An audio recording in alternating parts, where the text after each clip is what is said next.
Bismillahirrahmanirrahim. Assalamualaikum warahmatullahi wabarakatuh. Waalaikumsalam warahmatullahi wabarakatuh. Pagi hari ini pembahasan kita yakni surat Al-An'am 80. ayat 84 sampai dengan 86, di mana di dalam ayat-ayat tersebut Allah kemukakan A'udzu billahi minasyaitonir rajim wa wahabna lahu Ishaqa wa Yaqub, dan kami telah menganugerahkan kepadanya Ishak dan Yakub. Kulan hadaina, semuanya telah kami beri petunjuk. Wa nuhan hadaina min qabl, dan kepada Nuh sebelum itu juga telah kami beri petunjuk. Wa man zurriyatihi, dan kepada sebagian keturunannya Nuh, Dawuda wa Sulaimana wa Ayyuba wa Yusufa wa Musa wa Harun, yaitu Daud, Sulaiman, Ayub, Yusuf, Musa, dan Harun. Wa kadzalika najzil muhsinin, dan demikianlah kami memberi balasan kepada para muhsinin, yakni orang-orang yang berbuat baik. Wa Zakaria wa Yahya wa Isa wa Ilyasa, dan Zakaria, Yahya, Isa, dan Ilyas. Kullum minas salihin, semuanya termasuk orang-orang yang saleh. Wa Ismaila wal Yasha'a wa Yunusa wa Lut, Waluto,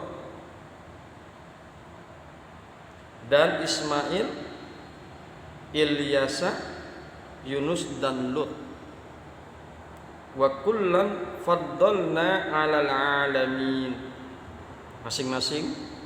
masing-masingnya kami lebihkan derajatnya di antara seluruh alam, di antara umat di masanya. Demikian kira-kira terjemahan daripada Al-An'am ayat 84 sampai dengan 86. Hadirin yang berbahagia, hamba-hamba Allah yang mudah-mudahan selalu dirahmati oleh Allah Subhanahu wa taala, bahwa ayat-ayat ini menurut Al-Biqai adalah dalam rangka menjelaskan anugerah Allah Subhanahu wa ta'ala terhadap Ibrahim alaihissalam. Anugerah itu di samping sebagai hujah juga merupakan anugerah Allah kepada beliau yang terwujud dalam sosok putra-putranya. Yang pertama disebut adalah putra yang tidak berpisah dengannya, yaitu Ishak alaihissalam.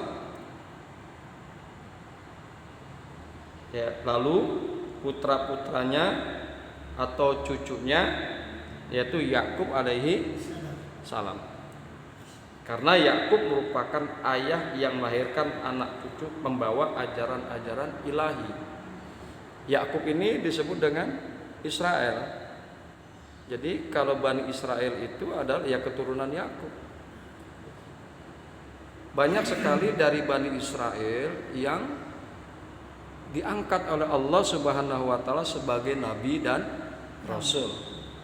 Makanya dikemukakan Yakub merupakan ayah yang melahirkan anak cucu pembawa ajaran-ajaran ilahi. Karena nabi dan para rasul itu adalah pembawa ajaran-ajaran ilahi. Kemudian hadirin yang berbahagia, hamba-hamba Allah yang mudah-mudahan selalu dirahmati oleh Allah Subhanahu wa taala. Di sini di dalam ayat ini Nabi Nuh alaihissalam disisipkan namanya. Ya, disisipkan namanya. Nabi Nuh itu kan ada sekian ratus tahun sebelum dilahirkannya Nabi Ibrahim alaihissalam. Ya. Tapi di sini disisipkan. Ini kan sebetulnya bercerita tentang Nabi Ibrahim alaihissalam dan putra serta cucu-cucunya, dan juga ada orang yang memang di bawah usianya, di bawah kanjeng Nabi Ibrahim alaihissalam. Nuh jauh usianya di atas kanjeng Nabi Ibrahim alaihissalam, akan tetapi disebutkan di dalam ayat ini yaitu Nabi Nuh alaihissalam disisipkan namanya agar tidak timbul kesan bahwa anugerah itu diperoleh karena adanya hak Nabi Ibrahim alaihi salam dalam penganugerahan itu. Ya. Atau Nabi Nuh alaihissalam sengaja disebut untuk memberi pelajaran bahwa betapapun tingginya derajat seseorang, ia tidak boleh melupakan leluhurnya. Apalagi Nabi Nuh alaihissalam adalah kakek ke-10. Nabi Nuh alaihissalam itu adalah kakek ke-10 Nabi Ibrahim yang paling mulia. Karena beliaulah manusia pertama yang melarang penyembahan berhala. Jadi ada satu pelajaran bahwa kita harus tidak boleh melupakan leluhurnya. Tadi dikemukakan bahwa tidak boleh kita melupakan leluhur. Tidak boleh kita melupakan orang-orang tua kita, melupakan orang-orang tua kita, kakek-kakek kita. Jadi itulah salah satu daripada kenapa Nuh itu disisipkan di situ. Jadi Imam Al-Biqai mengemukakan bahwa ini adalah satu pelajaran agar kita tidak boleh melupakan leluhur. Adanya kita karena adanya leluhur. Ya kan begitu? Kita bisa ada di dunia ini karena ada leluhur kita. Ada orang tua kita. Orang tua kita ada kakek kita. Kakek kita ada lagi orang tuanya terus. Oleh karena itu kita tidak boleh melupakan leluhur. Meskipun derajat kita lebih tinggi ketimbang leluhur kita. Ini Nabi Allah Ibrahim alaihissalam mempunyai sebutan tersendiri dari Allah, yaitu Khalilullah. Sebutan itu tidak bisa diberikan kepada sembarang orang. Dengan ada sebutan Khalilullah itu, maka sesungguhnya kedudukan Ibrahim alaihissalam itu sangat mulia di sisi Allah. Walaupun kedudukan kita lebih mulia dibandingkan leluhur kita, derajat kita lebih tinggi dibandingkan bapak dan kakek moyang kita, ya. Jabatan kita lebih mulia, harta kita lebih berlimpah ketimbang orang tua kita dan kakek moyang kita, tapi kita memiliki kewajiban untuk tetap menghormati, menghargai para leluhur. Kan gitu kan? Ada satu hal yang memang telah kita pahami, satu pernyataan bahwa bangsa yang besar itu adalah bangsa yang menghargai dan menghormati para pahlawannya. Itu juga begitu maksudnya, bahwa kita harus menghormati, kita harus menghargai para leluhur bangsa dan negara yang telah membawa kita kepada alam kemerdekaan. Semuanya harus kita hargai. Tidak hanya Bung Karno saja yang harus kita hargai. Bukan hanya Bung Karno saja, semuanya para pejuang-pejuang negara, pejuang-pejuang bangsa yang dulu membawa Indonesia menuju ke pintu gerbang kemerdekaan harus dihargai. Imam Bonjol, Pangeran Diponegoro, ya, semuanya harus dihargai. Tidak mungkin bisa diproklamirkan negara ini oleh Soekarno tanpa ada dukungan para pejuang-pejuang yang lain. Ya, jadi kita harus menghargai seluruh para leluhur bangsa yang telah memerdekakan bangsa Indonesia dari penjajahan. Tidak hanya satu orang, tapi seluruhnya. Bangsa yang besar adalah bangsa yang menghormati dan menghargai jasa-jasa para pahlawannya. Hadirin yang berbahagia, hamba-hamba Allah Subhanahu wa taala yang selalu dirahmati. Kemudian kita lihat di awal ayat, wa wahabna lahu, dan kami telah memberikan anugerah kepada Ibrahim. Kita akan coba lihat kata-kata wa wahabna yang artinya kami anugerahkan. Wa wahabna terambil dari kata wahaba yang berarti memberi dan memilihkan sesuatu dari milik si pemberi tanpa imbalan. Allah kan memberikan kepada kita tidak meminta imbalan. Allah Maha Kaya. Allah memberikan rizki kepada kita tanpa Allah meminta imbalan. Allah menganugerahkan kepada kita anak-anak yang soleh tanpa Allah memberikan imbalan. Itulah anugerah. Jadi anugerah itu berarti memberi dan memilihkan sesuatu dari milik si pemberi tanpa imbalan. Allah disifati antara lain dengan Al-Wahhab, yakni memberi dari miliknya. Anugerah yang banyak, berulang-ulang serta bersinambung, walau tanpa dimintai. Sekaligus itu dianugerahkannya tanpa mengharapkan imbalan, baik duniawi maupun ukhrawi. Jadi anugerah Allah itu terus berkesinambungan kepada umat manusia. Tanpa diminta oleh umat manusia, tetap Allah memberikan anugerahnya. Emang kita pernah minta udara? Emang pernah kita minta air? Ya kan? Itu semua adalah anugerah dari Allah.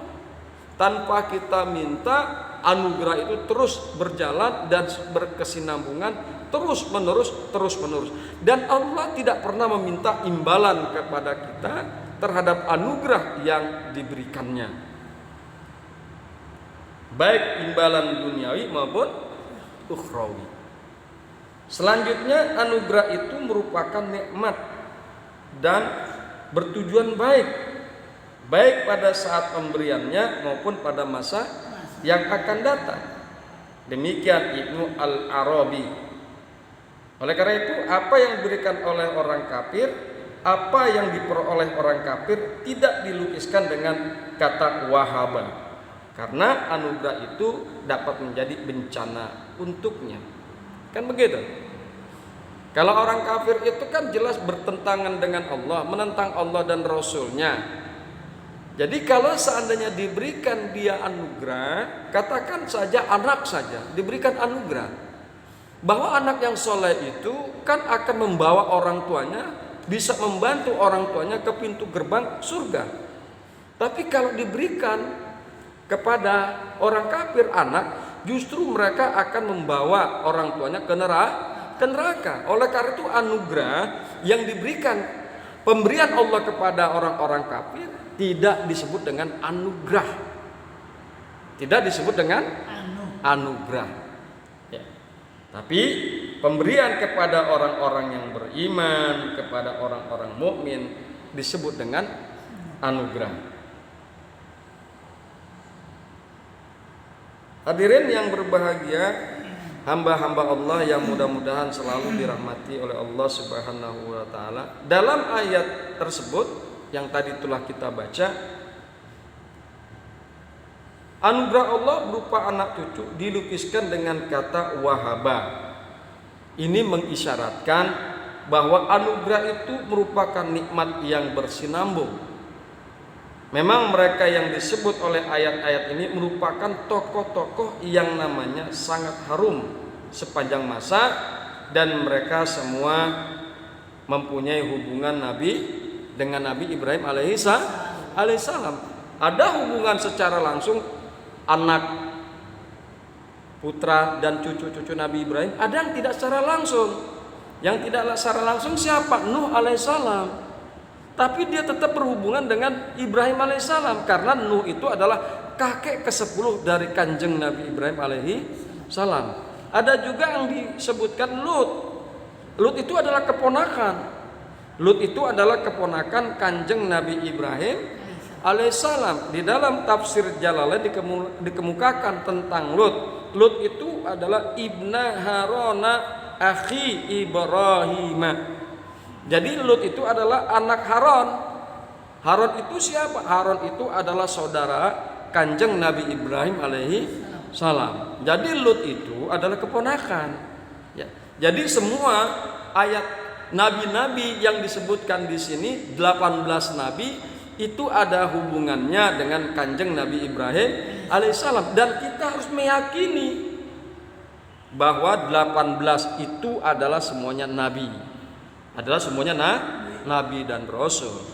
Sementara nanti ada di beberapa ayat yang akan datang disebutkan juga nabi-nabi yang lain yang jumlahnya 25 orang nabi. Jumlahnya totalnya semua adalah 25 orang nabi. Hadirin yang berbahagia, hamba-hamba Allah yang mudah-mudahan selalu dirahmati oleh Allah Subhanahu wa taala.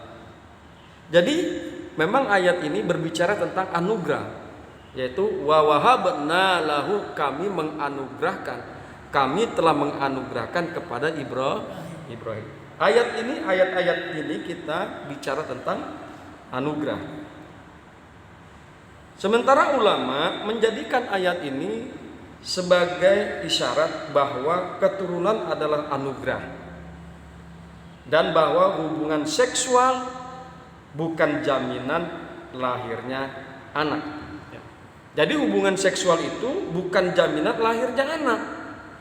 Banyak yang sudah berumah tangga lama dan mungkin sangat sering melakukan hubungan seksual antara suami istri itu, saking pengen punyanya anak.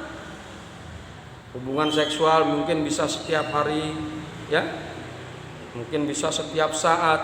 Pengennya pasangan tersebut ingin memiliki anak, tapi ternyata tidak bisa juga, tidak mendapatkan anak.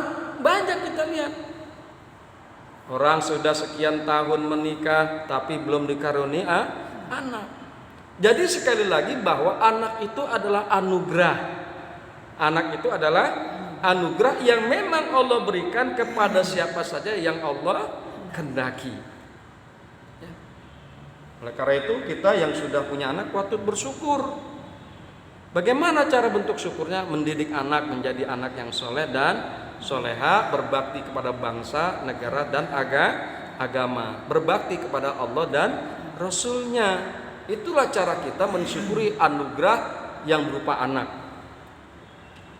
Hadirin yang berbahagia, kemudian kita doakan mudah-mudahan saudara-saudara kita yang belum dikaruniai anak, mudah-mudahan Allah secepatnya memberikan momongan atau memberikan anak kepada saudara-saudara kita yang sudah lama berumah tangga tapi belum dikaruniai anak.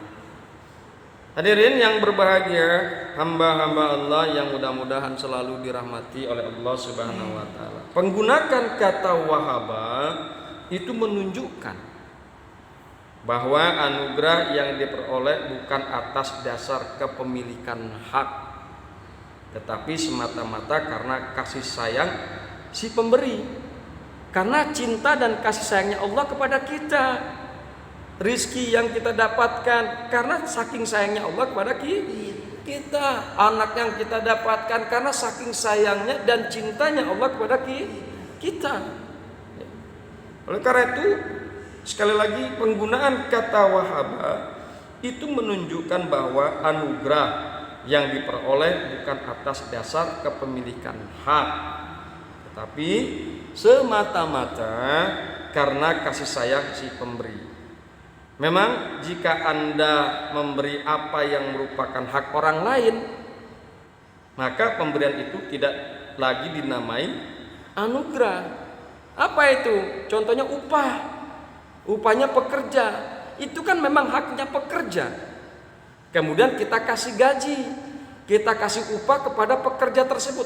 Itu bukan anugerah, memang haknya si pekerja. Kan begitu. Yang demikian itu adalah haknya si pekerja, dan yang demikian itu adalah bukannya anugerah.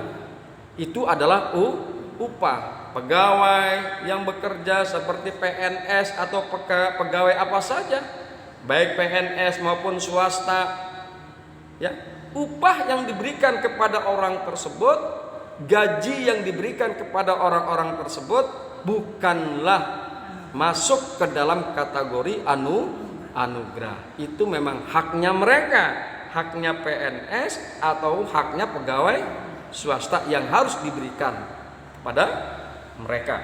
Hadirin yang berbahagia, hamba-hamba Allah yang mudah-mudahan selalu dirahmati oleh Allah Subhanahu wa taala. Itulah kajian kita pada pagi hari ini, yakni berkaitan dengan masalah anugerah.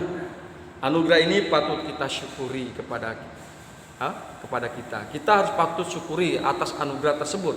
Rasa syukur kita adalah memanfaatkan anugerah itu sesuai dengan apa yang dikehendaki oleh Allah dan Rasulnya. Anak, jadikanlah anak itu yang soleh dan soleha. Rizki, jadikanlah harta benda yang Allah anugerahkan kepada kita untuk kita salurkan di jalan Allah, seperti untuk membayar zakat, bersedekah dan lain sebagainya. Ilmu yang Allah anugerahkan kepada kita, ya, kita harus manfaatkan. Memberikan pengajaran kepada orang lain, bikin majelis taklim di dalamnya, sebarkan ilmu yang memang Allah anugerahkan kepada kita. Itulah beberapa di